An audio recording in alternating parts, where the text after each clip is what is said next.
So even myself, I was thinking, that they were stick to the code, and stick to their plan. But after 6 months, I think that's too fast of a development, in my opinion. And to clarify what I just said, though, too, is like, I don't care about what they're doing. What I do care about is what's happening in the community. Just to kind of hit like what C-Will's saying, and is that, people shutting down people from having complaints is completely wrong. Like I personally came out and said, hey, like, I'm not sure what happened, but at the end of the day, community is the most important thing to a decentralized product. And that, I got attacked for that, which I didn't know why, but that's 100% what I believe is that's, being transparent, being open, and every company needs to do that. And I know all of you all will hold me to that, but I think we need to hold everybody to that. And I'm not going to argue one bit at all. YLDY did a awful job communicating that with everyone. Like, terrible. All right. But they're not afraid to admit that either, though, because I've been talking to their, like, their top mod, like Paradox, and like themselves in their Telegram, and they're fully transparent of like, yeah, we fucked up on the communication part 100%. And especially like trying to bring something like this out to the community as well. They should have had a full, like, what they plan to do report before they even announce this token or anything. So the other thing too is that like, I just think about like how I'm running my company's ever launched, because as you all know, Reach has their hands in a lot of different things, and we're all working on a lot of different things because we're a huge team. Like, Humble is a completely different project than Game Jam, and it's a completely different project for Monarch. And but at the same time, like, I'm not promising that there's going to be one token that rules them all. They're all going to have their own governance. They're all going to be their own thing. Because they're all Reach projects, there's going to be cross community incentives, but they're not the same community. And this very could well be like what YLDY is doing, is they're just creating multiple different products. And as long as they didn't promise that they were building one product and YLDY would be like the main governance for them all, then they're building a lot of things. They did promise that. They did. It's a hell of documentation of that. That's what they did promise. So that's the conflict. Yeah, that's a different story. Yeah, everybody pulled receipts. Like, and they essentially accounted for growing their team in their YLDY tokenomics. So they got like 40% of their reserve is for them to grow. So there's a lot of conflict there. I think where they may have faltered was the fact that I just don't think communities enjoy dropping a whole like bomb on them. It's like when you come out with a press release that's a complete pivot, it's a completely new thing, you didn't share any information about it before, it doesn't sit well with the community when the community has been asking for simpler, more deliverable things. And I just think that, like, when you're running a small project or like a very early stage company, like, and you're valuing the community, it's super important to like give them a promise that you can keep, and then just go it and just do it. And like, that will provide so much more satisfaction to the community and trust, rather than what YLDY did, which is kind of like broken the trust with a lot of their community, because people are like feeling like they got rug pulled a bit. I think it's just perception in this case. If it wasn't YLDY that put out the announcement, if it was just the Yes New Telegram or a Twitter handle, and they said, "Hey, we've started this new group. We're partnering, here, and here," and they came at it from that direction, I think that the reception would have been a lot warmer, because it wouldn't have been like, "Hey, we're YLDY and we're cheating on you," because that's how everybody feels now. We feel like YLDY was cheating on us, and they were stepping out. And I mean, personally, I'm not too bothered by that. Like, it makes sense to me business wise, and I think long term, my personal opinion is that it will help the YLDY value overall. But that's just my opinion. I don't know for sure, but I think that the perception is what they have the biggest issue with, and that could have been handled internally by their marketing team. They should have foreseen like some of the fallout here, and it's not the first time they've misstepped like that. So it's definitely a pattern that has happened with them several times, and I think that is more concerning than the actual business plan itself, in my opinion. I have just one quick question. Did they announce that on their roadmap, or was it part of the roadmap, or did it just came out of the blue? It was like what's the word I'm looking for? Quasi kind of announced. They did say they're doing polygon extensions, and so that sense we do know about that. But earlier when they made a wrapped YLDY, that wrapped YLDY, we assumed, I guess we shouldn't have assumed, but that it will be used in the same way. So they have a wrapped YLDY on Ethereum or Polygon, and they brought up that they will be making an NFT marketplace, which they also botched that drop later that evening after all that stuff was going on. They opened it, a lot of people signed up, and then people got lost money on there somehow, so they immediately closed it to a beta. So that was like 3 failed drops in one day. I see. But at the same time, what I see is that connecting to other chains can bring so much more people, and to grow the Algorand community. I think bridges are the theme of the year, and we need to to support a little bit bridges, because that grows our community at the same time. What is your opinion? Because I don't follow YLDY so much. I think the algo community got had a bit of a surprise when YLDY announced they were working on Polygon, and I don't think the community holds it against them for using Polygon, but I think what it is in the algo community right now is that we all know that we have a great technology that we believe in and we think is really cool, and one reason I think the algo community is so strong is because the people building on Algorand are really dedicated to it and really really into building like these early stages and willing to like make sacrifices for that.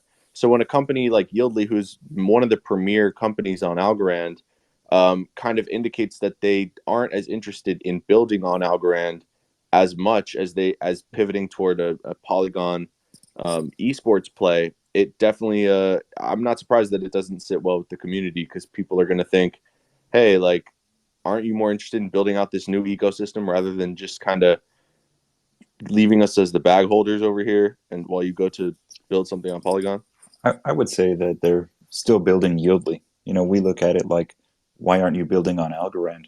But they just released this, well, not released yet, but the NFT marketplace is all based on Algorand. And if you look at the original roadmap, right on the website, we do see the original graphic there is showing the bridge between BNB, Algo, DOT, and Ethereum. So as far as that gateway to Ethereum, YLDY made the first bridge, but Polygon is kind of that interface to Ethereum. So I was surprised, once I started seeing the reaction from other people, I started feeling the same way.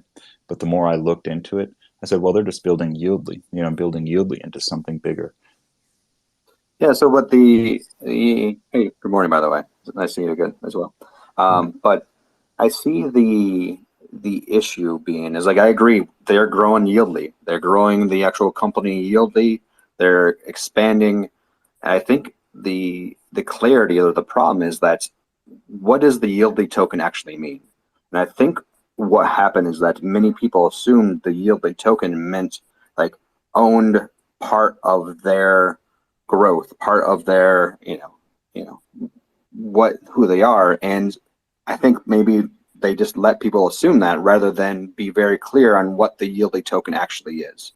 And that if I were a YLDY holder, I think in my AMA that's happening tomorrow, I would ask, what does the YLDY token actually mean? What is the utility of the YLDY token? And understanding that, I think, is something that if I was a holder of YLDY, I would want to know. I think it's even simpler. Like, I think they actually just had like ETH devs just like, kind of ready to go onto a next project, because like they built that bridge, but then what next, right? Like, if they hired those devs full time, they probably put them onto another project. And I'm guessing it was working with another EVM chain like Polygon, right? So I feel like it was just like the use of their resources. And they said they hired like a whole new team for the project. So that deserves a new token in my eyes. But, you know, it's just my opinion. I agree. I think this is probably being worked on in parallel. So it's not like it was prioritized ahead of some other things. It's just it was reallocation of resources, and they couldn't be working on something else at the same time because they're ETH devs. So, I mean, it makes perfect sense to me. I'm not angry about it, but I am anxious and excited to see the participate in the AMA tomorrow. Shout out to JT who landed that, and I think it's going to be good. You know, one interesting point is, as the Algorand community, how would we feel if they were taking from the YLDY resource pool on Algorand and then using that, you know, those tokens, those resources, to build on Ethereum and Polygon and all of these other chains? So I do think it is good that they're not taking from that reserve that's on Algorand and using that to build this other solution, because it's something that would have happened one way or another. You know, I'm sure there's multiple esports platforms on other chains. I do view it as a positive thing, a positive development, and they're not really taking away from the resource pool that's dedicated to building on Algorand.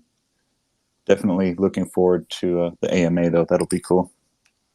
Yeah, the AMA needs to happen and be really clear, because even for me too, I'm like, I can't really see a better utility out of YLDY right now with these announcements other than just a farm token, which isn't that much value, in my opinion. Yeah, the question is like, how are these expansions with new tokens compounding value into the YLDY token? If anything, it seems like it's diluting power from the YLDY token, and the more YLDY you hold is essentially the more YLDY or ASAs you can earn on their platform. So it's basically just like a proportional yield farming tool. And I don't think people who bought the token originally or still hold, and for the record, I don't hold, but I don't think people who are involved with YLDY expected that going in. And I think they've had too many pivots without consulting their community. And it kind of leaves people feeling hung out to dry. Like, as a holder, the feeling was like they make this announcement also while Tiny Man is down, therefore for the most part, locking most people in who are actually owners, because I know a lot of people would have sold, or at least took a little profit off the table just in case. Because when a company basically essentially changes fundamentally and the team isn't, you know, communicating, that's when I usually start to back up as an investor. So I know a lot of people feel the same way. We like communication. On MXC? Yeah, Mexi is still open. I think the limited liquidity though. But see, I see I just don't see it as YLDY changing direction. I see them as they just got a new joint venture on the side, and to me that makes sense because I own a business and I partner with some other companies, and I see that we could partner, but if they want to take it like one step above, like I don't want to give them equity in my company, so why don't we just create a whole new company for this partnership to kind of like flow through. That way everybody's interests are like clearly defined.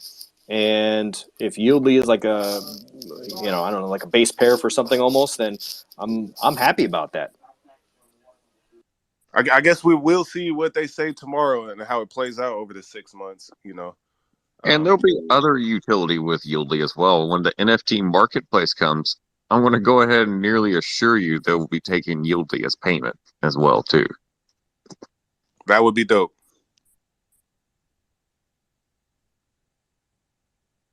What else you guys want to talk about? Did you guys hear that that new ASA that was just launched a couple days ago? The RCHTYT? I think it's a pretty big deal.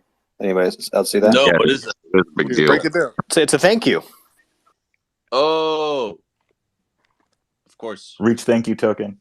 I forgot that's what it was called. Yeah, we created a new ASA. We're in the process of getting it verified, but because everybody knows that Reach doesn't actually have a token, but we want to make sure that we thank our community members, because as you always hear, we do not exist without our community. So I wanted to come with a way to actually say thank you. So we created this token that we can out.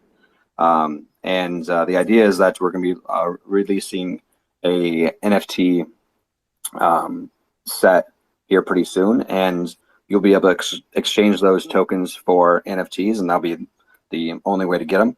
And then also in the future, we're also doing a collab with many of the different the NFT artists in the Algorand space for a t-shirt swag. So we're going to be doing a bunch of really cool swag coming up as well, that I think will make it so that you can actually use the thank you tokens to buy those t-shirts as well.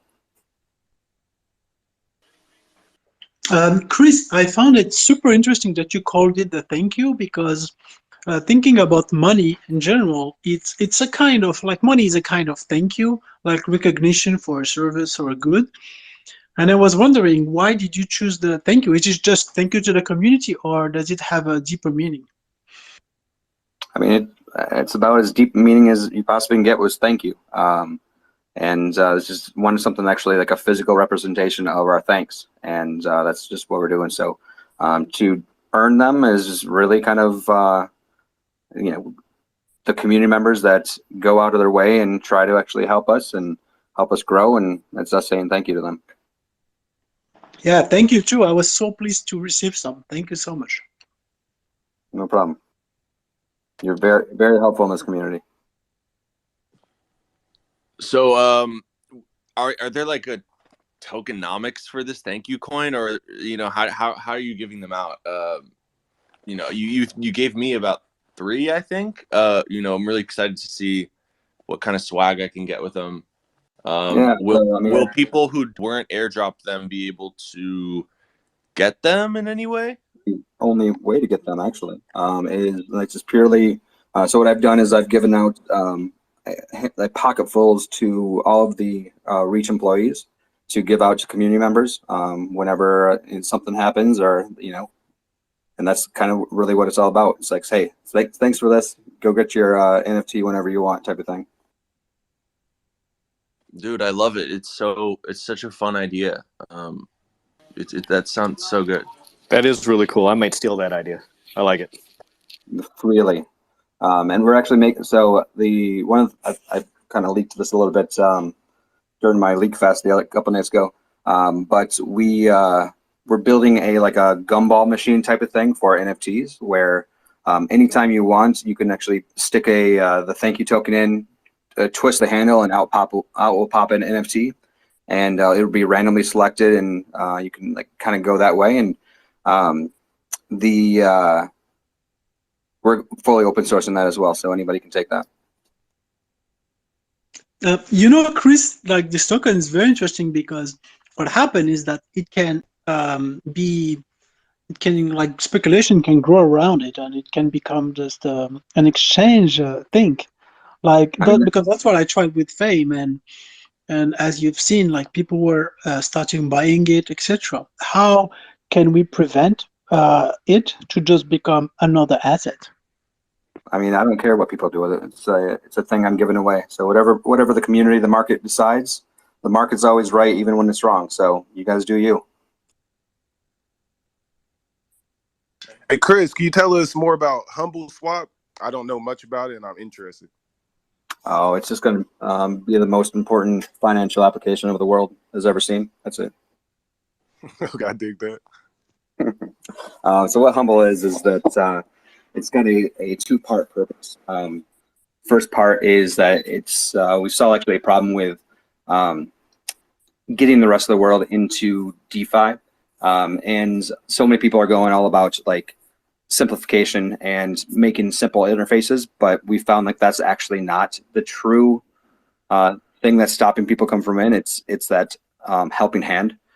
So we're really kind of adding the personal touch, the human touch to just finance in general, and that's kind of where the retail focus is. But at the same time, we on the technical side, we've built the smart contracts with the best in class safety tools that nobody else is actually using yet.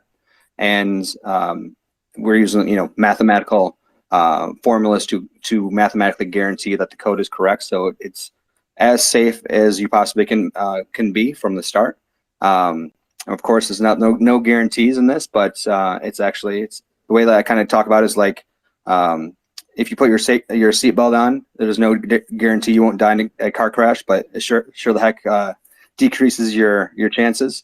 But also what we're doing is we're building everything API first with institutions in mind, so that we're building a strong backend that will, and we're actually already communicating with many of the major players, not in just crypto, but in actually finance in general, to make sure that from day one, their tools have the ability to interact with us, so that we build a very strong foundation to, like, our goal is not to be the best like DeFi suite on Algorand. Our goal is to be the best DeFi suite in the world. And the only way to do that is to bring in the big institutions to build a strong foundation.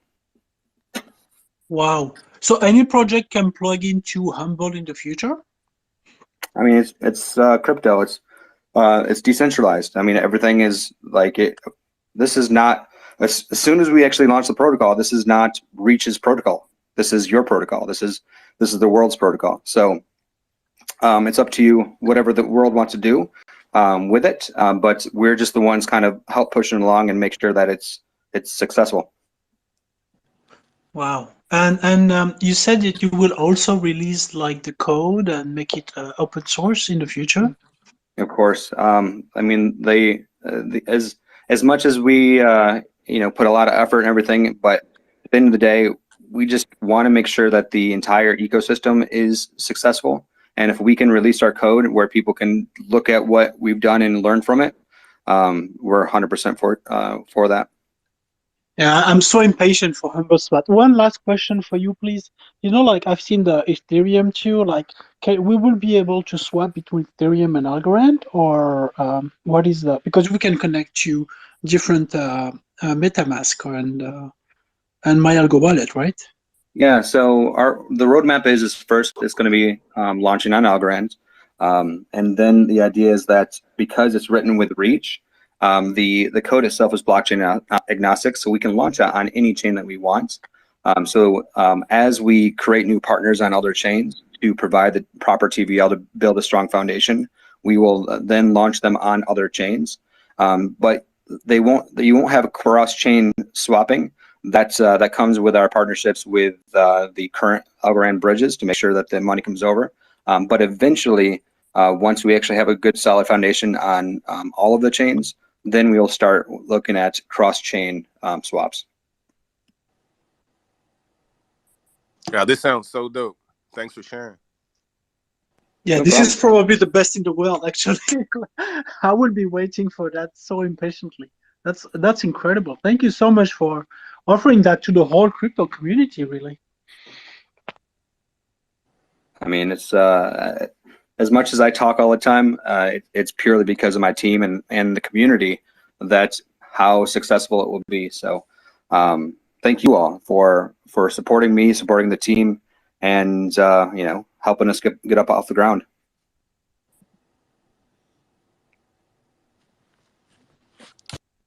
Okay, So we Rock, have you can talk whenever you want. we have all right, go John ahead. and oh, go ahead, K-Rock, go ahead. Yeah, well, it's just a question about Humble Swap. Will it have its own token, like a governance token, since you said that once it launches, it's the community's protocol? So how is that going to work? Yeah, so it's going to have its own token. It'll be a governance token. You can't legally launch a governance token when there's nothing to govern. So once we launched Humble, we already started actually architecting and building out the DAO, which will be a fully on-chain DAO governance that you'll be able to use your governance token to govern. And that's another thing that we're going to be open sourcing as well. Is once we release that, we want to make sure that the community has a DAO infrastructure to do whatever they want with it. Yeah, that's awesome. Thanks. No problem. Thank you, Kira. That will basically be the biggest project on Algorand. Not to flatter you, but that I think it's like the first real deal project with Algorand. Yeah, I mean, we try not to actually compare ourselves to anybody else. I mean, this I think that there's tons of room in just blockchain in general for everybody to grow, and we're always super supportive of everybody. So whoever we can help with or who we partner with, we're always open arms with, because we grow together. I mean, we already actually, I love what XBacked is doing. I think that's Austin and the team over there. If you haven't paid attention to what they're doing, you should really do it. Their team is great. They really are building a strong foundation, safety first as well. The Algo Mint, working with them, Michael Cotton is probably one of the best people on this planet in general. So if you should actually follow what they're doing. Of course, they already have their bridges starting, and that's why you're seeing the Bitcoin and Ethereum come into the space. But they have huge plans for the future, and then Algo Mint V2. And we're working with them to see what we can do to help with them. We work with Zone. I don't know if we talked about Zone yet, but they're building with Reach to make sure that it's a strong, safe foundation as well. Dequency is doing some amazing things, building with Reach. Yeah, there's a lot of actually just amazing projects in the Algorand space that truly are going to make Algorand a very important top chain in the world. You may not realize this yet, but Citrus is building on Reach as well. Nice. I actually, we had the conversation on Decipher. See, as much as I leak alpha, I only leak the alpha that I'm told that I can leak. So I'm not. Yeah. And in case you guys don't know, I'm very bullish on XBacked as well. Definitely check them out, guys. And I will have a how to XBack soon, since I got to try at the public. I'm at the private test net. Yeah, that project looks fantastic.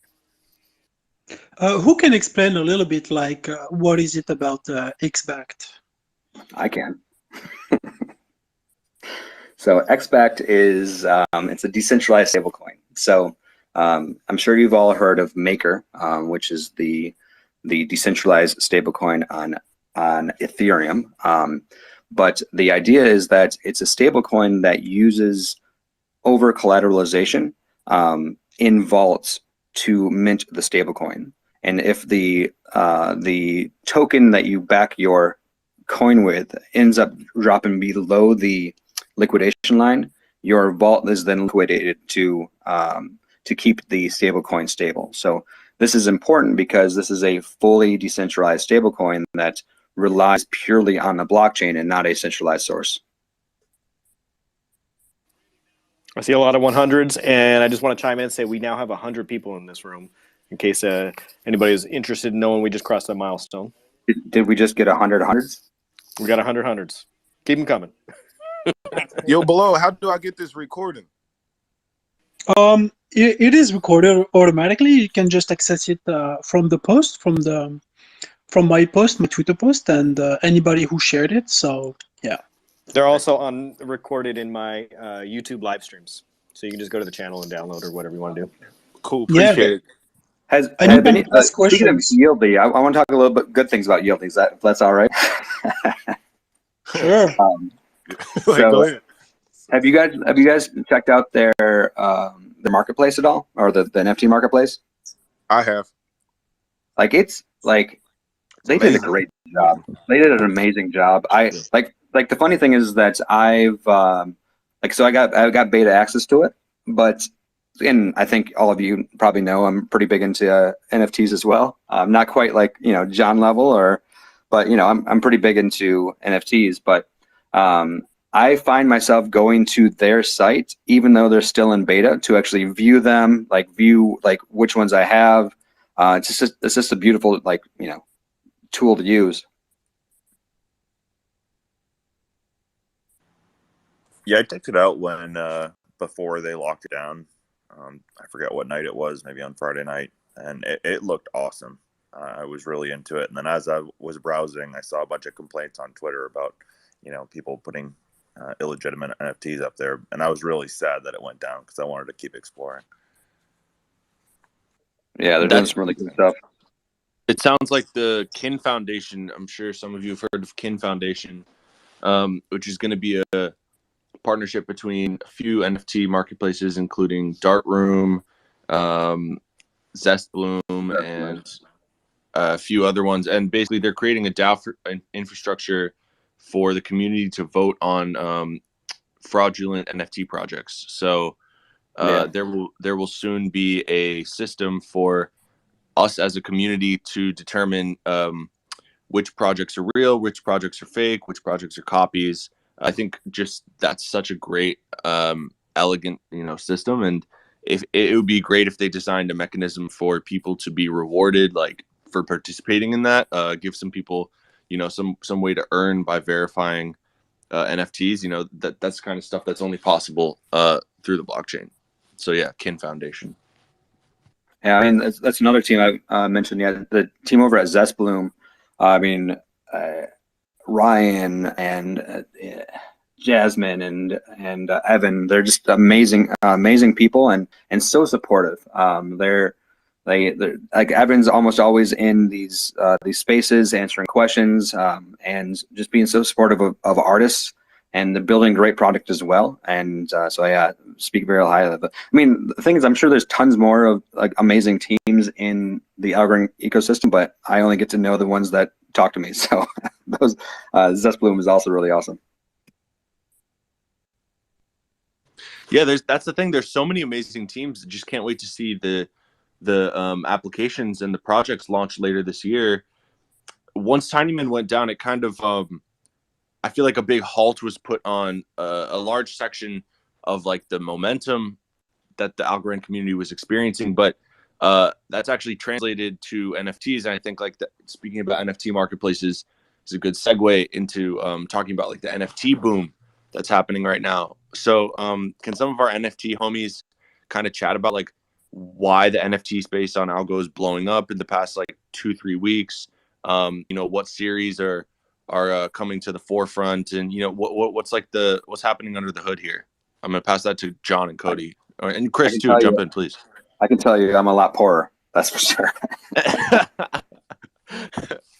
Richer in NFTs. I don't know. I feel like more people overall are definitely participating. Like, so it's not just, okay, the DEX goes down, so then everybody who already participated in NFTs is now just buying more NFTs as opposed to like shitcoin.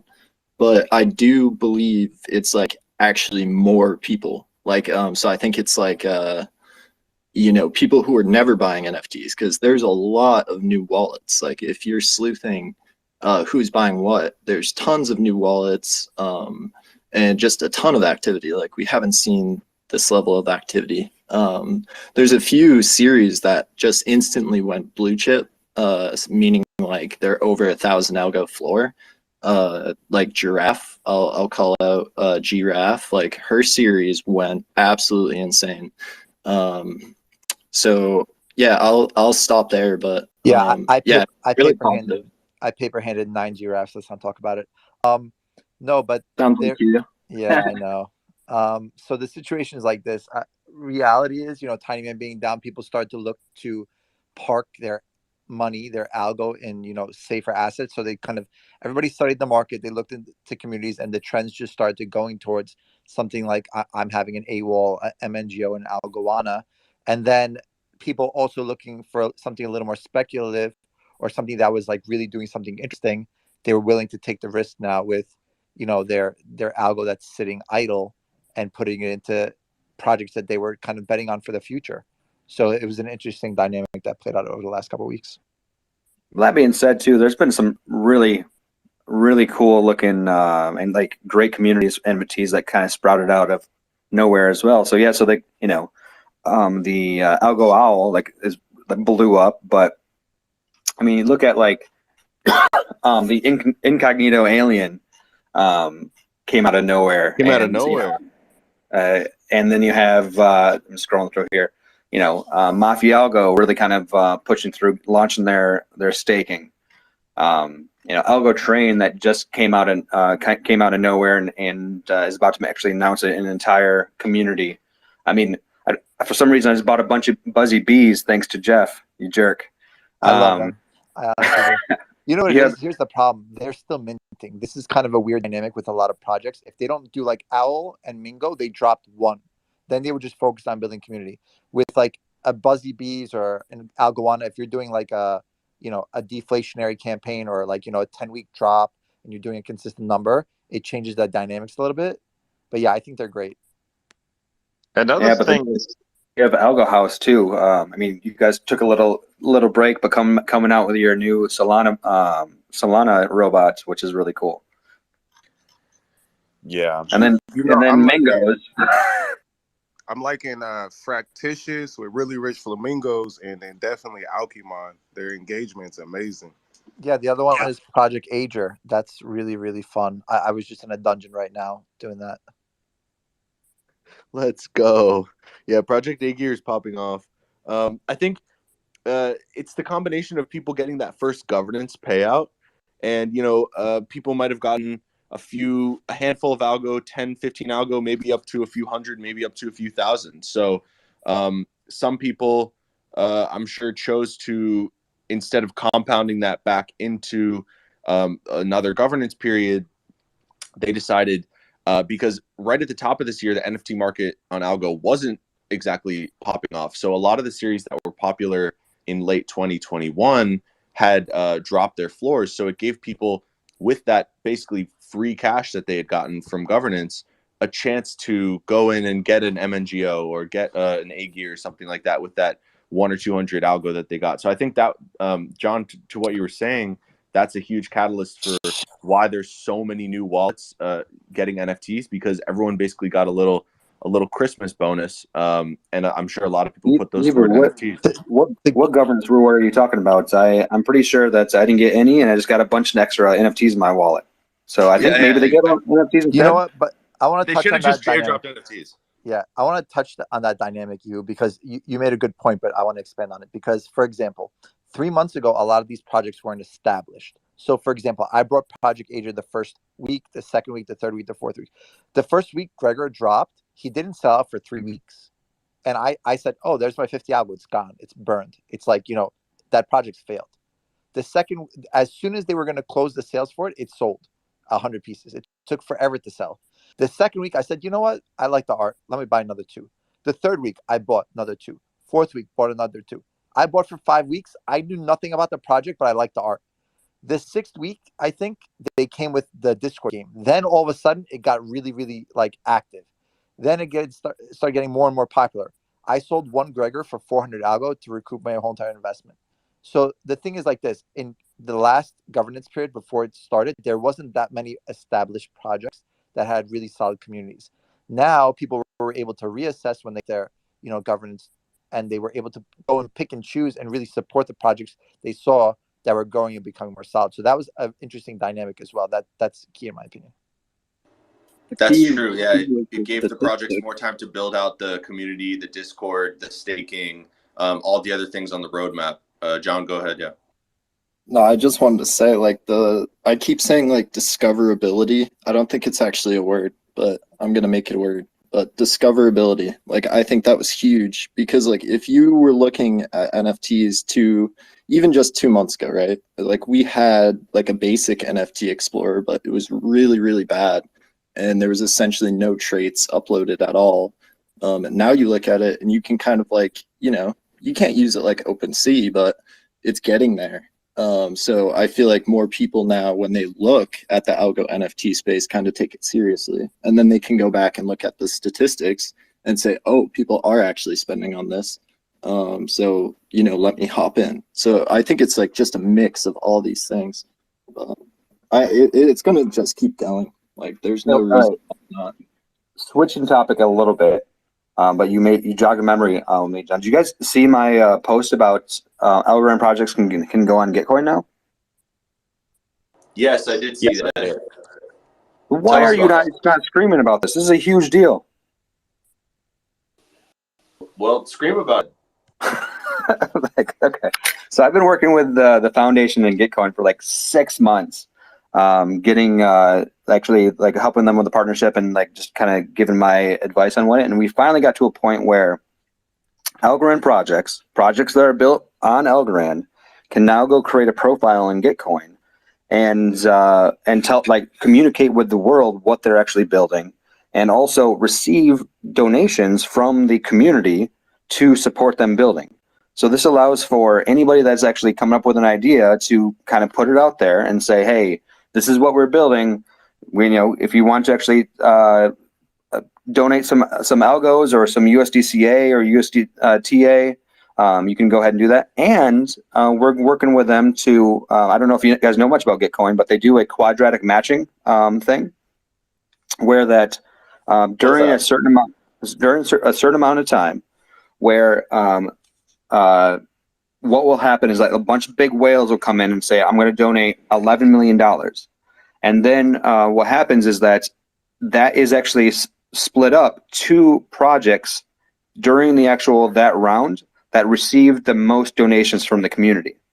So this is where you get 10x, 100x matching, because the more people that vote with their algos, the bigger match that they actually get from the big whales. So when the next round starts, I'm going to be screaming at all of you,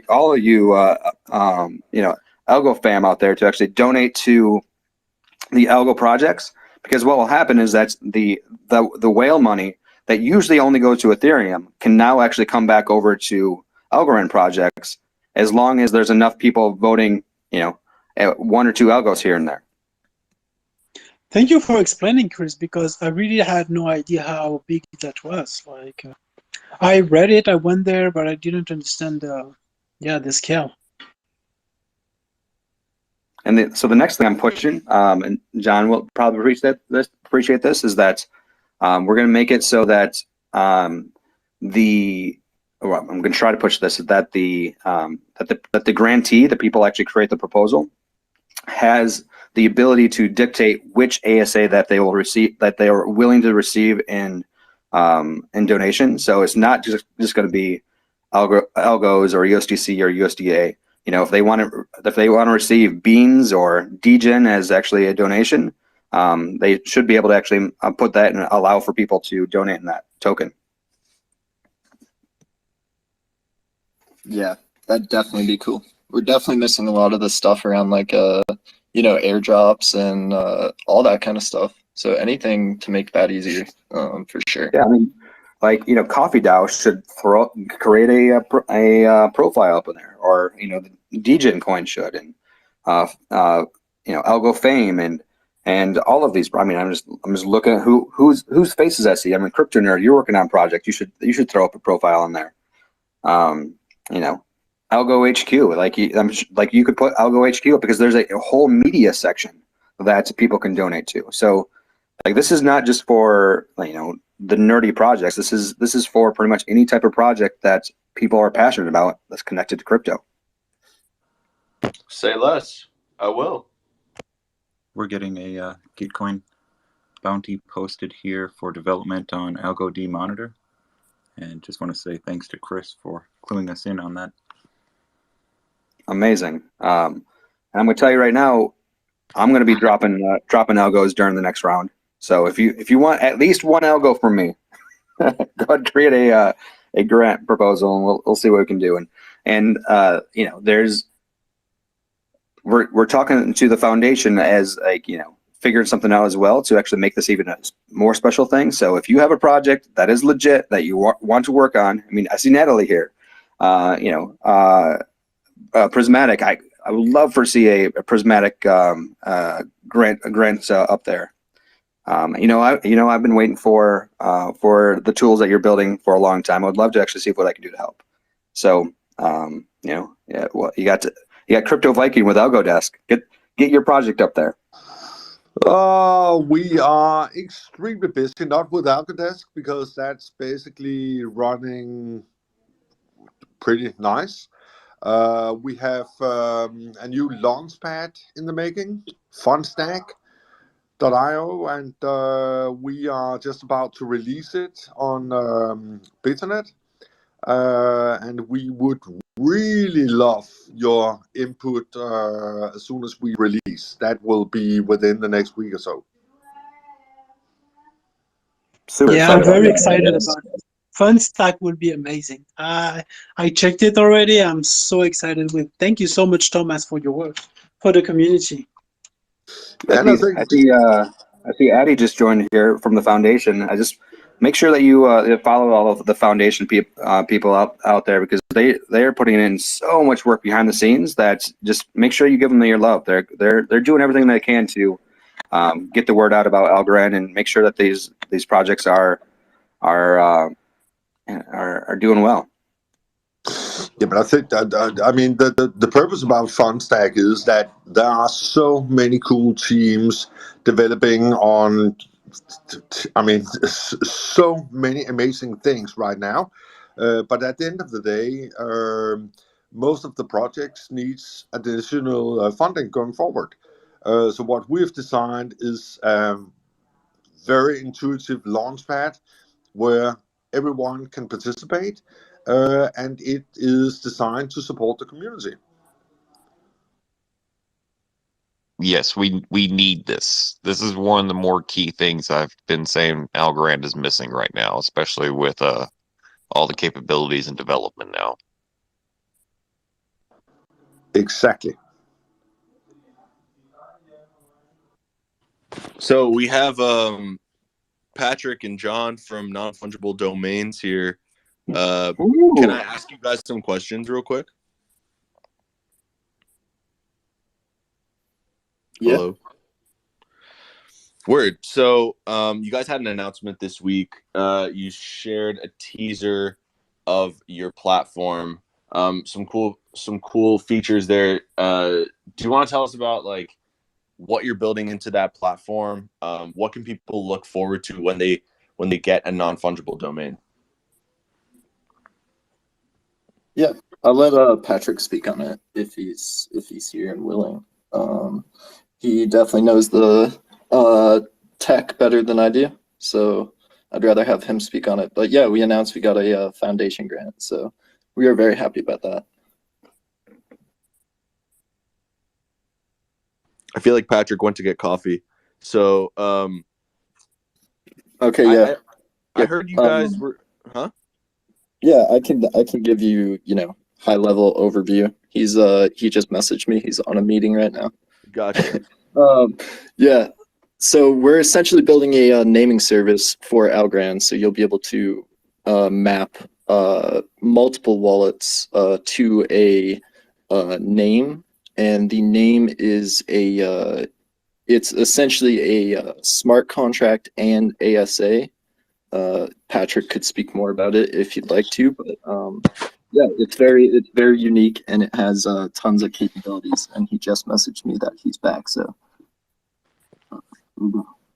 okay, let's get him in here if you want to join up.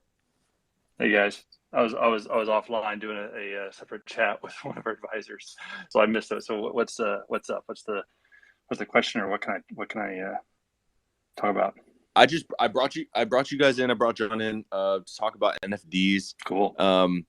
And you guys had an announcement. You got a foundation grant this week. Yep. You showed a screenshot of the platform. I was asking, what can people look forward to if they get a non-fungible domain? Like, what capabilities will that platform like give them? Oh man, it's hard for me not to like end up revealing more than I kind of want to early on, but probably end up will anyway. But yeah, I'll say generically, all the boxes are checked for what people would expect. Basically, you can have a .algo name that will let you resolve to an Algorand account, but will actually support multiple. So there's both the owner, which is independent from the addresses that you assign to that. So you could own one or more NFTs. Each NFT you can assign multiple addresses into and change those at will. Those would all be verified addresses. So an address being assigned to it you would know that address that NFT owner actually owns and actually has signing rights to. You can have multiple addresses, and then the whole system on chain and through our APIs will support both forward and reverse lookup. So you can go from a patcher.algo and see what addresses I've assigned, and you can also take any address and do a reverse lookup and see what NFTs point to that address. And then for any NFT, you have tons of metadata that you can set and for user-defined data, even completely arbitrary, if you want to make the contract call. And then the system will, we'll have really nice landing pages for all that profile data. A lot of it will also be verified. So you can have like verified domain ownership, verified, email address, verified, social handles, things like that. You'll also be able to modify like your avatar or banner images that are used for the NFT. And then those would also be either user-defined or also verified. So you could basically have a verified avatar, which is basically saying that it verified that you actually own the ASA, that avatar references to NFT. And then getting into, and that's just touching the surface, to be honest. It's gonna be really cool. So that sounds freaking amazing. Cody, you want to jump in? I was going to just say I shared their UI sneak peek up there on the top if everyone wants to see it. Yeah, it's beautiful. Like my UI guys are fantastic. So I heard that you guys were going to try to have a call with Algorand naming service. Did you have that call? Were you able to get in contact with them? And, kind of, sorry to put you on the spot about it, but what's the update about kind of what's going on between the two competitors? Because the issue for the audience, if you're not aware, is that it's just going to be confusing if they're two sites that offer algo names, algo domains. So sorry to put you on the spot, but can you give us any info on updates about that? Yeah, I mean, it's to a certain extent, it's like the way I see it is to even talk about them kind of gives them legitimacy. But we did talk to them, some time back, and I guess the reality is, what was said and their subsequent actions kind of said everything to us. So let's just say that for .algo names, you want to be using NFTs. They'll be what will be integrated within all the applications, and the feature set is unparalleled in comparison. Right. So it's not simply only about providing someone with a .algo domain, but really what can you build around that to make it more special? Yeah. I mean, 100%. And I feel like you guys are going to give a lot. You guys are going to give a lot of features to the users. Have you decided on an auction method for names? Just any random name. And how are people going to be able to secure these? I'll let John talk about that because he's been working on that.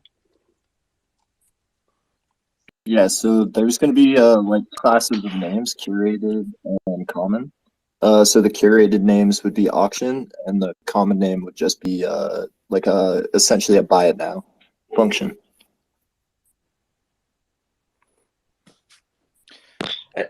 And how do you determine a curated name?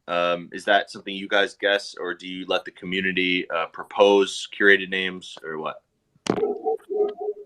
Sorry about my dog in the background. But we haven't released publicly what we're defining curated as, but we think it will be generally acceptable. And it's just things that we think like multiple people would want. So we just don't want those to be instantly like just land grabbed by some whale, which is like a real possibility with these kind of naming services, that some, like fund or something comes through and then just spends, $1 million, 2 million, 3 million algo. And then, all the rares are gone. And the people who actually use it are left, with kind of shitty names, buying these, good names from like somebody who's extorting them at buy it now prices. So we think Dutch auctions on those super rare names are probably the fairest way to distribute these to the community somewhat early, if that makes sense. What about like names like, pull one out of the hat, Reach, which, there's a chance that somebody would want to drive up that name during the auction process to be able to get it over the company that is named Reach. Yeah, so we have a plan in place for this that we think companies will be very happy with. So I'll just leave that there. But yeah, we have a plan in place for that, because we've been thinking a lot about this since names are so touchy, and like you don't want, say, reach.algo going to some scammer, right? Like that's an obvious problem, not good for the ecosystem, not good for anyone. And we don't want that to happen to essentially our colleagues, as you are. What if someone? All right, guys, I'm having a dinner party, so I'll check out. See you next weekend. Oh, enjoy your dinner party. See you later, Thomas. See ya. Oyster, Oyster was raising his hand. Go on, Oyster. Yes. Question for NFD. Will there be support? For example, if I have an organization, will there be support for subdomains? So, for example, if I purchase oysterpack.algo, I can freely create, and no one can buy these domains. Like, for example, say bob.oysterpack.algo.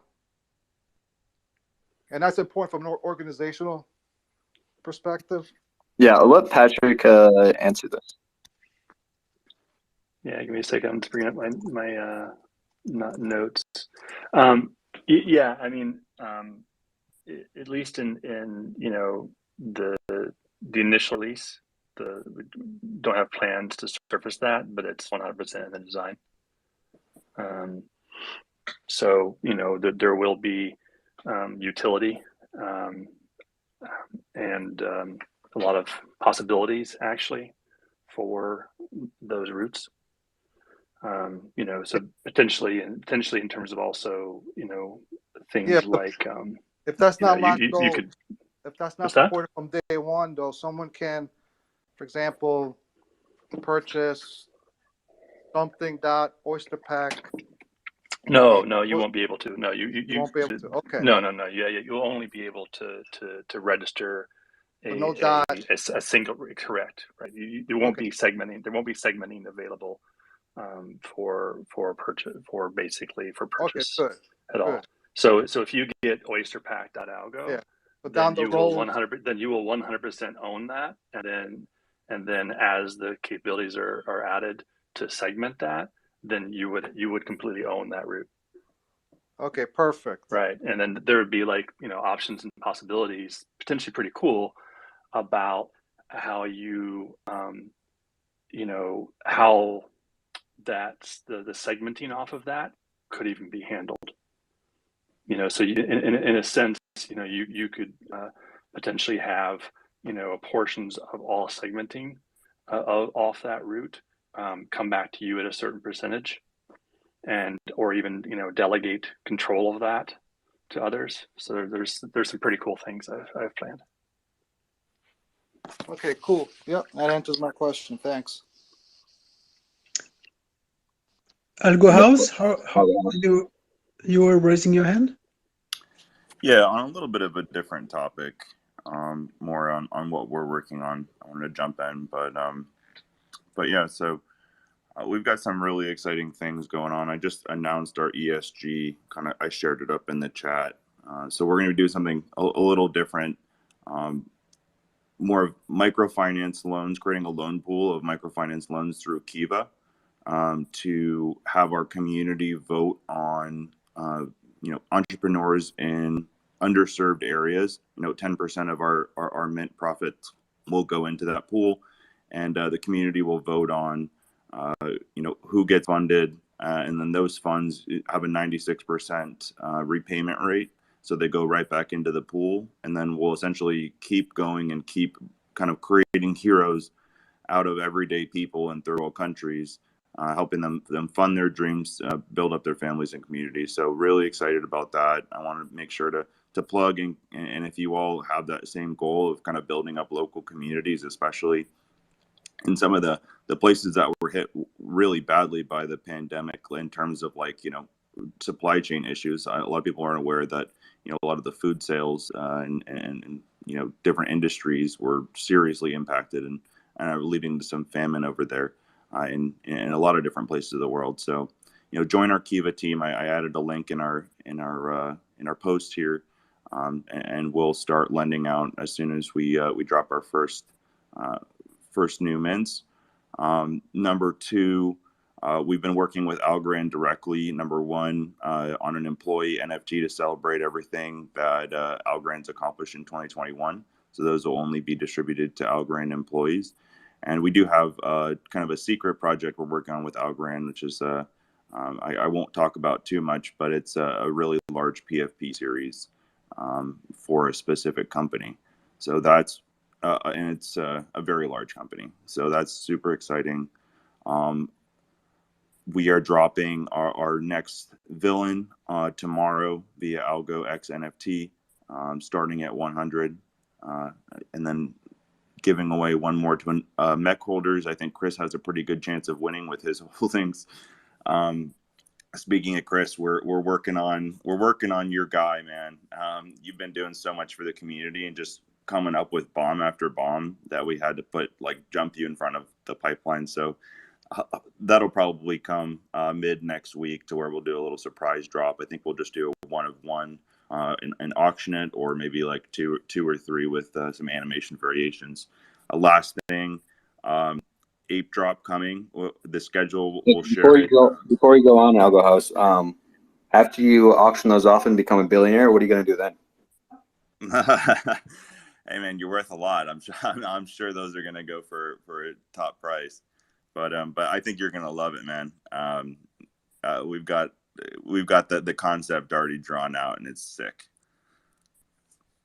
So but the last thing before I get off my soapbox here, we're continuing the ape drop. We'll be dropping 10 a week via Discord shuffles, instant shuffles, and a weekly giveaway for a continuation of kind of our third round of our apes that actually Market Maker. He was kind of the first original ape. He reached out really early on and said, hey, I love your art and I want one of these for me. And I was just like, wow, what we created together was so cool that we had to create a whole series based off of it. So, but yeah, any questions or anything like that, let me know and feel free to drop in my DMs. So I got a question. Apes are going to make it. Absolutely, man. We've got some cool stuff, and I forgot to mention one thing.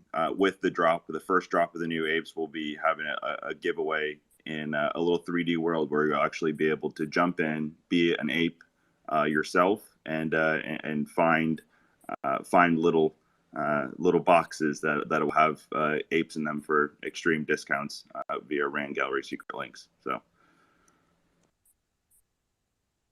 Yo, that's dope. Well, I've been a big fan for a long time, as you can probably tell by my my NFT vault. But yeah, keep up the good work, man. Thanks a lot.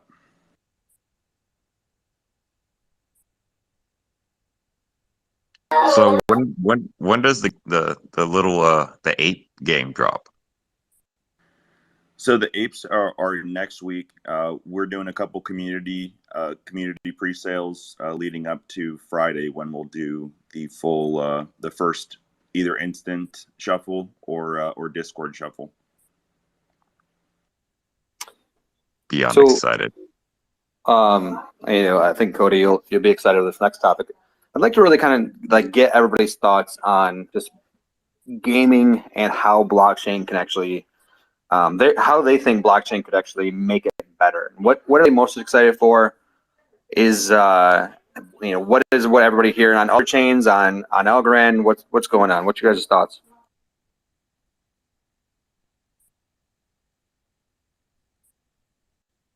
I'm excited about any form of gaming that's developed on blockchain, and beyond bullish on anything on that's gaming on Algorand, because I'm not trying to spend $30 and collect some play to earn money. Are you the only one here that's actually excited about gaming, or is it like any of the other people out here? I may just be uninformed, but I'm just not seeing, like, most of the things I get excited about, they end up being like kind of something that doesn't addict me. The one thing I've been playing a lot, which isn't even really like play to earn in crypto, is like the drone racing league game. But is there anything that I'm not aware of? Is that out?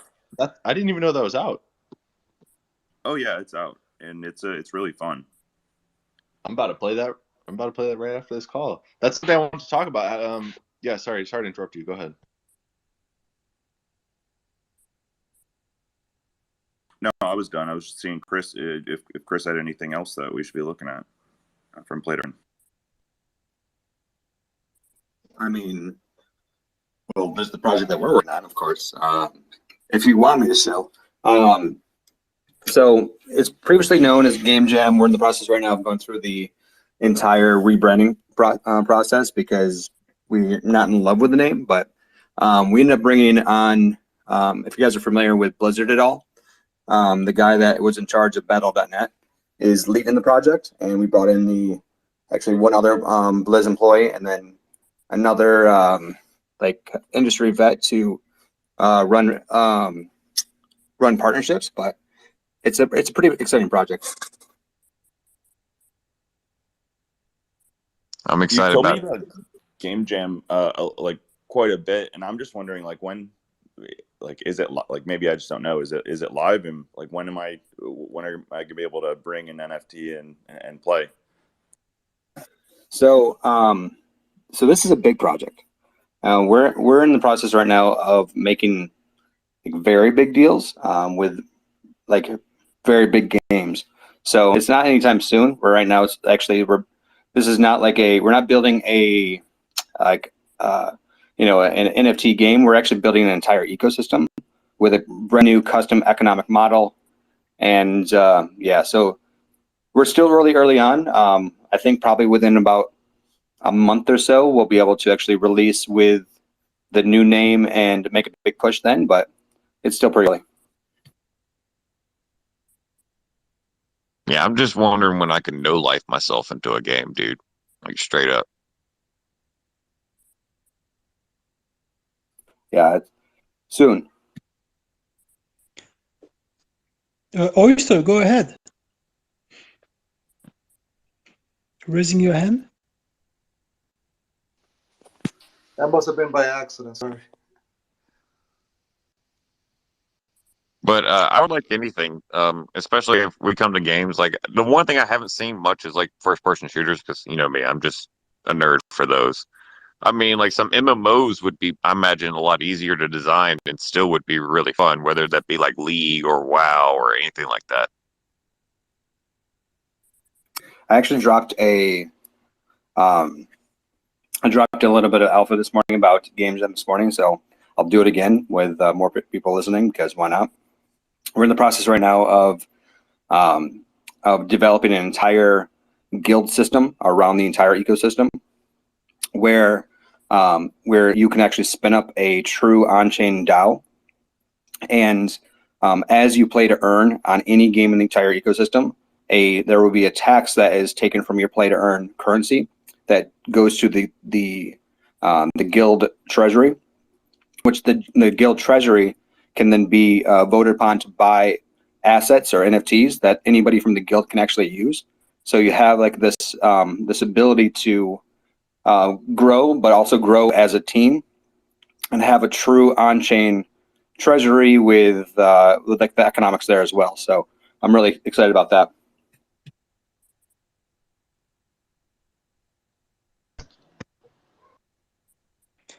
Do we have any like questions and comments? And please, people from the audience, just jump in and let's let your voice be heard. Chris, what game, when as you build Game Jam, what game do you like think of it applying to in your mind? Like, what's the one that pops into your head and you're like, this is a perfect application for this system? Actually, the whole point of Game Jam is it has the ability to morph to any system. Because the way that we've designed the assets are for the assets themselves to be interoperable. And the way that we've done that is by allowing for the game to contextually describe how they will use the game. That way the interoperability is the ownership and not contextually what it means to that asset actually means. So what this allows for is, like, say you receive the Zeus asset. In a first-person shooter, you might have access to a Zeus skin. In a fighting game, you might have access to the Zeus fighting character. Or in a card game, it might be the Zeus deck of cards. Or in a, I don't know, in a basketball game, maybe it's a new type of like jersey with lightning bolts on it. But the idea is that you have the ability to bring these assets from game to game to game. And it'll be up to the developers to kind of what would they reach into the Game Jam API and like pull that information into their own game to like recognize the people who hold that NFT, or you know, how exactly does the system work? Yeah, so so what we're doing is we're building a series of SDKs, Unreal, and then Unity, and then several others that has the wallet information already built into it. So the game designers don't have to learn blockchain. All they have to do is call an endpoint that says, what NFTs does this person own? And it's like, it passes back an array of what they actually own, and they can do whatever they want with that information.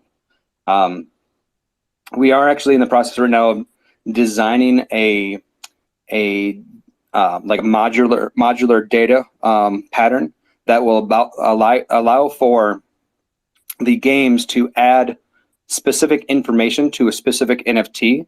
That means that if that person then trades the NFT to somebody else, it can actually have experience and data that was earned by that player travel with it to a new player. And we're really excited about this, but we're figuring out how to do the technical aspects of that correctly. That sounds really cool. Yeah, I've always imagined like a Pokemon type NFT game where I can train my monster and then sell it to you after I've trained it for like multiple years, and you know, all those things will carry over. Think about this way. Yeah. Say you're playing a first-person shooter, and you're wearing the Zeus skin as you actually you're playing the game. But as you actually level up in the game and actually get more experience while wearing that NFT, it becomes more and more powerful. Like, you know, lightning bolts animate off of it and everything like that. But it's because of the work that you put into it. But now all of that work is actually saved to that specific NFT.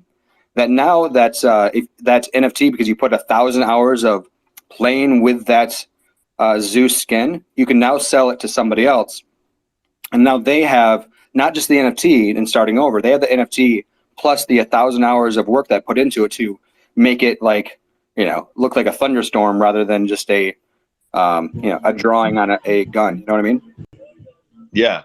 And that can inherently create the value for the person who earned those hours and earned that upgrade. And is that part of the vision, that the person who upgrades their NFT through gameplay or through whatever in-game systems kind of can create that value for themselves, like via their gameplay? That's the play to earn aspect of, or one play to earn aspect of it. It's one play to earn aspect, but there are also what I call the XP token that you'll be able to earn while playing the game and getting milestones. That you can do things to the base NFT. For example, one of the burn aspects of this token is the ability to rate your NFT. So I don't know if you remember back in the day when you had baseball cards or comic books, you would send it in to get a rating on it, where it's like a 9 or an 8 or a 10, perfect mint. So we're adding like this ability to attach extra information to the base NFT. So not only do you have a Zeus, but you have a Zeus that's a 10-10 perfect mint, which is was randomly assigned based off of the paying the XP token to get it rated. So the rating would be randomly assigned though. So what if I get a 0 out of 10?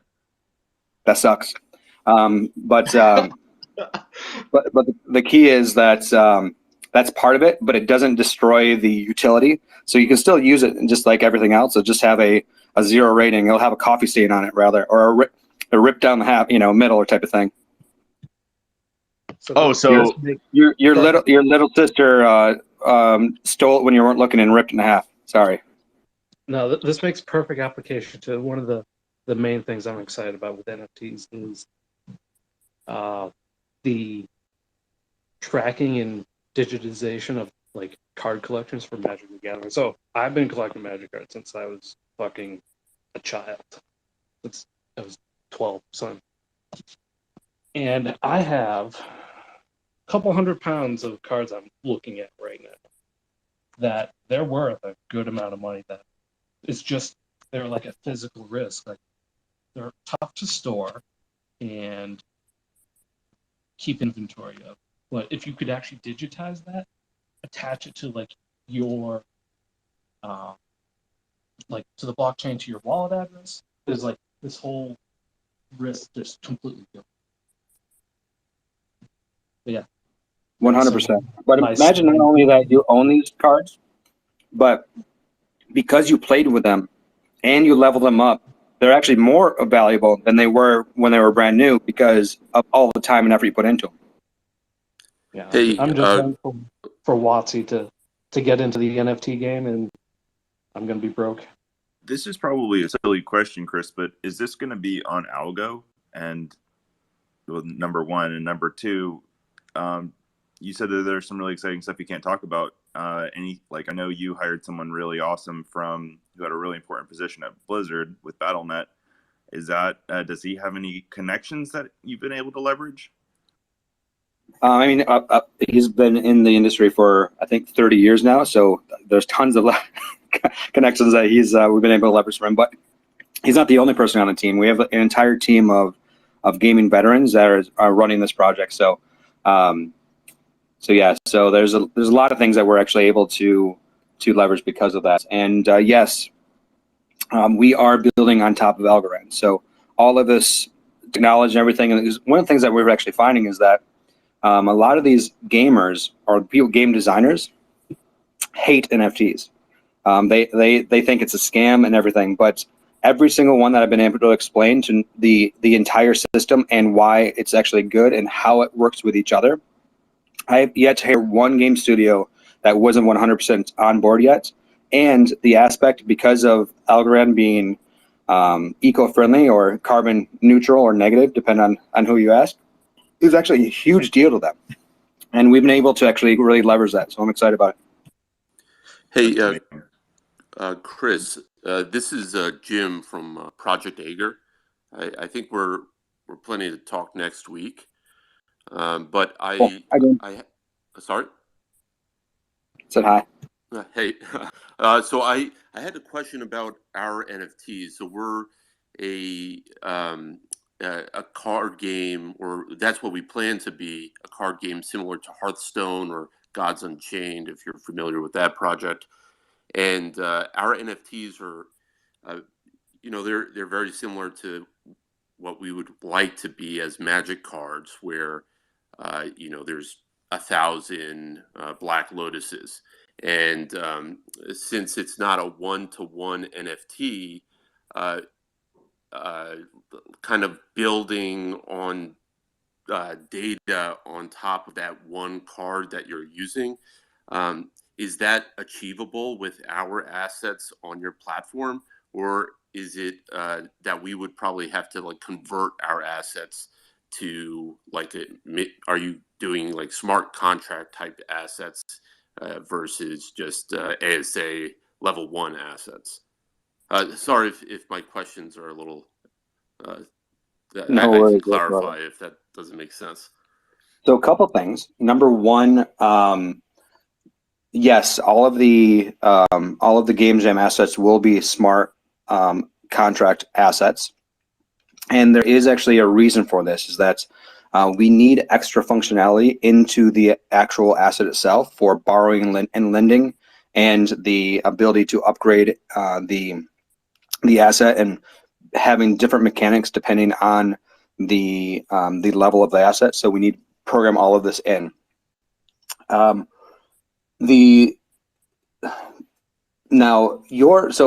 of the key things about the Game Jam ecosystem is that it is a general asset that is traded and interoperable with all games. So this is not a system that will be able to, that you wouldn't be able to create your own assets on this system. You would have to adapt the assets that we create in the flavor that you would want to do them.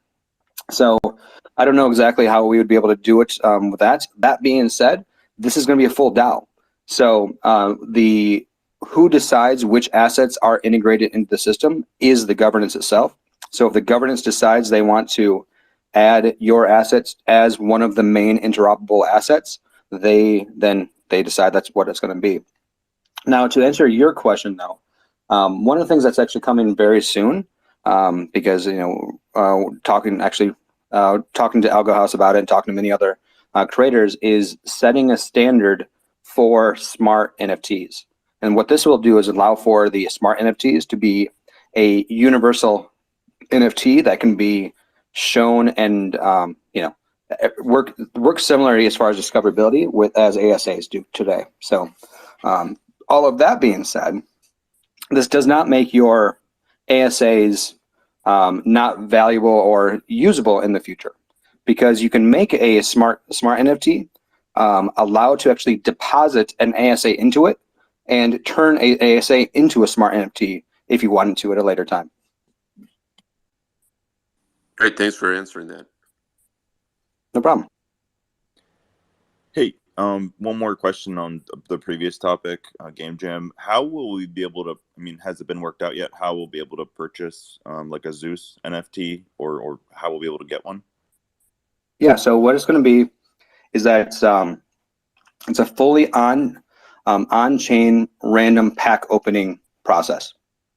So you keen observers out there might observe things that Reach is doing or I announce and kind of probably could draw lines, but the idea is that you will be able to purchase packs and not open them. And then at some point, whenever you want, you'd be able to then open them completely on chain. And when you open them, there's two sets of randomization that happens. Step one, it determines if you receive 1, 2, 3, or 4 cards in your pack, or a jackpot moment where you'll receive the entire set from opening the pack. Then there's a second random that each one of the slots of cards that you'd get will be randomly selected from the entire set, and you would receive, based off a percentage of the rarity of the card, which one it would be, and that's how you end up getting the assets. I'm drooling right now, man. That sounds so awesome. So I'll talk about one other thing that I think is actually pretty interesting, is the problem of NFT scarcity. So the thing that about assets or NFTs that make them valuable is how scarce they are. So, but if they're so scarce and you're building an entire gaming ecosystem off of these scarce resources, how do you not limit the number of people that can play the game, right? So what I did is I created a new economic system that I call liquidity for liquid assets. And what this is, it allows for people that have the original tier 1 asset, and if they want to lend out the utility of that asset, they can deposit or stake it into a pool. And what this allows for is it allows for people to borrow or mint a tier 2 version of that asset, and borrowing from a fractionalized banking that allows for and the cost to borrow it is put onto actually a bonding curve that allows for the minting of a tier 2 to be economically limited by the value of the tier 1 item. So what that means is that the only way that you can mint more tier 2s is if the value of the tier 1 goes up. And of course, the value of the tier 1 would go up when more value of the tier 2 go out, because there'd be more players playing the game.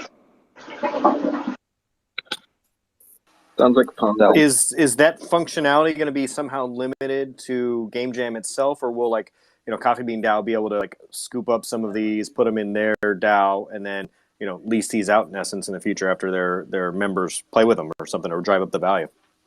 I mean, that's the thing is that I see a coffee DAO, or as you put a Coffee Bean DAO, as being a guild in the entire system, which that means all of the actual Coffee Bean DAO holders would be able to work to improve the value of the assets that are in the underlying treasury. Here's the thing, right? Will NFT DAOs, will the benefits of holding NFTs be applicable to every single participant in the NFT DAO? Like C3 Protocol said that they would give some type of benefit to Algowana holders. Beans DAO has an Algowana. Does that mean every single person who holds at least one bean has that functionality? I think it would probably have to be the individual companies that decide this, but I think there should definitely be a standard that's set in the algo community, at least, so different companies aren't kind of taking this and running with it in different directions. What do y'all think? I think there definitely needs to be certain value that's only accrued to individual ownership. I think that's pretty important. And so what I discussed with Hedda over at Algowana was that Coffee Bean holders, they wouldn't be able to access the private Discord, and they wouldn't have access to all the alpha that comes out of their alpha channel. I didn't name it that, obviously, but yeah. So yeah, I think that's a fair balance, because it's look, these assets are getting very expensive. So I understand that the people that spend all that money to get into those chats or those communities, it should be special. And if you could just fractionalize ownership of one Algowana, to 10 million people, then that chat becomes unsustainable and not really what it was intended for. So I see the value, cutting the value off at some point. They can't have all the benefits. Right. Yeah, I think what if there was a system which could track, I mean, you can track it, but the person who donated the NFT to the DAO vault, and then that person still can reap the some greater benefit, or if the vault decides to sell that NFT, that person who donated it gets a higher cut of the sale. I think these kind of things need to be fleshed out for people to really feel fully valued if they donate. That's currently how it works. It's just so if you donate something to the vault, then you are the delegated person in the Discord. So you're representing the DAO, but you are the one in those alpha chats still, stuff like that.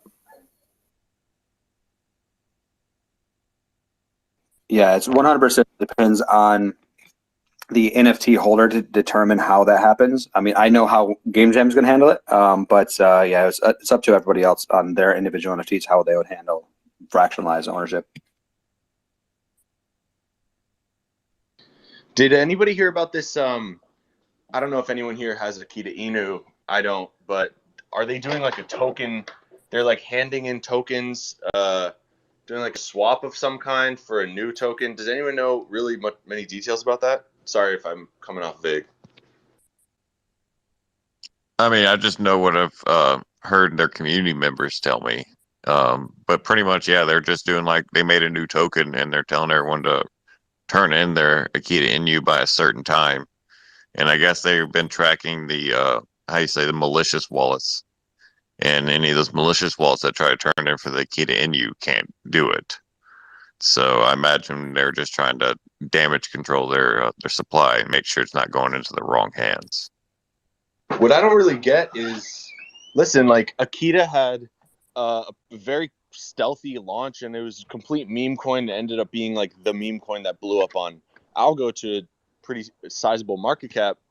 What can the new ASA offer that's different than the old ASA? From what I know, that there's been no like upgrades to ASAs that can really make a difference in that way. Yeah, they changed the denomination. They went from 0 decimals to 6 decimals. So what does that really do for the average person? I mean, so basically, the biggest impact would be, you know, the sort of changes you'll see in liquidity pools, like on Tinyman. Because basically, if you can only trade whole units, then for one, the interface is a little weird in Tinyman. If you're going from, say, Algo to something that doesn't have decimals, you have to specifically type in the thing that doesn't have decimals to then translate back and have it be a right value.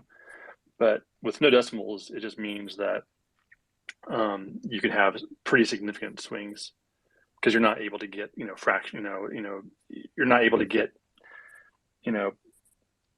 3,000ths of a token. You can only buy whole tokens. So it just really amplifies the impact of trades depending on the supply. I must have missed some of this. Did that impact their YLDY liquidity pool stuff too? I mean, are they still spitting out the wrong ASA then for I don't know, however many more days?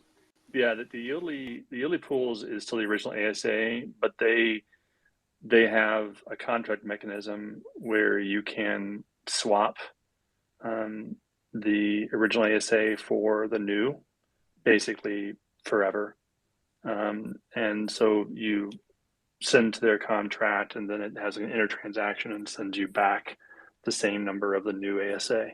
And then what you send in is locked away in an inaccessible kind of burner account.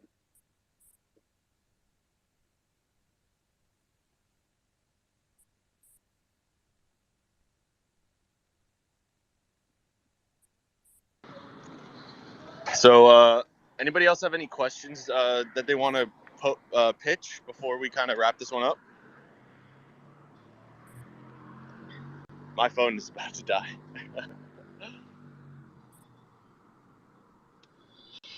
Real. A great session. Yeah, another great talk. Has anyone heard, like, what's the status on? I mean, I know there was a small little issue that was found in bug bounty that they're going to address, but has anyone been keeping up on when they expect to go live again? They have no release set date yet. They're going to still say they don't know because they still got to wait on another audit as well. I know that. So there's just but it's not like, I mean, if they're depending on the changes, it's not like they're literally auditing everything all over. They're gonna just audit the diffs and within the context of what was already there. So I think that they're probably just being insanely cautious at this point. But I still wouldn't think it'd take too long. Yeah, and anyone heard about AlgoDex? Like, I've read somewhere it was going out in 1 or 2 weeks. I mean, we'll see. We will see. I would love for it to come out. Seems to have a lot of difficulty, so I guess we'll just see. Leave it up to the team. I wish I could tell you more, Bilal. I really I don't mean, know. if not, we got Humble and Pact coming. So those are for sure coming pretty soon. True. When will we see the mainnet launch, Chris? You know we can't wait for that. Like, give us a date. You know what? Let's do it right now. I'm gonna launch it. Just kidding. Shit. Yeah, no, seriously, Hey we could guys, you celebrate heard it it. here first. It's recorded. Chris is Let's launching it. organize a celebration for that. Let's get on Twitter and let's tell everybody. This is Yep. an exclusive. Here it goes. AlgoFam. It's in the Now, process right now, going through the I'm audit. tweeting it right now. Give me a second. Going through audit right now. So as soon as the audit's done, we make sure that all of the all of the issues are addressed, because I mean it still has bugs, so we're still working through them. Yeah, so our goal is by the end of February, and if we can actually push it faster, we will. Thanks. Yeah, it already looks beautiful. Like I've seen the last release. It's yeah, very nice. We like it. Chris, didn't you say that an audit doesn't really guarantee anything? So why do you do it? So an audit doesn't guarantee anything. But what an audit does do is gets another set of eyes on things. And we believe very, very, very much into building the safest thing possible. So it all starts with building with reach to get mathematical guarantees that everything is correct. But the audits do add value because it puts another set of eyes of really smart people to take a look at it. So we care mostly about the safety and make sure that people don't lose any money. So that's why we do it. Word. All right, well, it's been a great one. I think I have to bounce because my thing is about to die. But yeah, thanks everyone for popping out. If you guys want to continue, just don't let me cut this show short. Anybody else have anything they want to say? I'll say, as always, thank you so much for all of the listeners and everybody from the Reach team. Thank you so much for all of the support. Without you guys, we don't exist. So here's my thank you once again for everything. Yes. Thank you, everybody. Again, we had a nice session, and please next week more question and people coming out from the audience. That would be great. We need to hear everybody and to have everybody here. Thanks so much, my friends, and talk to you next week, right? Every Sunday. You know the time. Like clockwork. Yep. All right. Have a great week, everyone. Thanks, Monty. Thanks, Scotty. Thanks, Ibu. Bye, everyone. Thanks, Bilal. Bye, Talk to guys. you later. Thanks, one. Bye. Thanks, everyone. Thanks for coming out. And be sure to go on JT Invest in You tomorrow because he'll be interviewing Seb from YLDY. So be sure to check out his live stream as well. Shout out to JT. And All right, bye, guys. I'll just throw in a quick pitch. Don't forget to follow NF Domains and hit up our Discord, and we'll keep posting stuff. Thanks, guys. Yes, NF Domains. Give them a follow as well. All right, peace. Thanks, guys.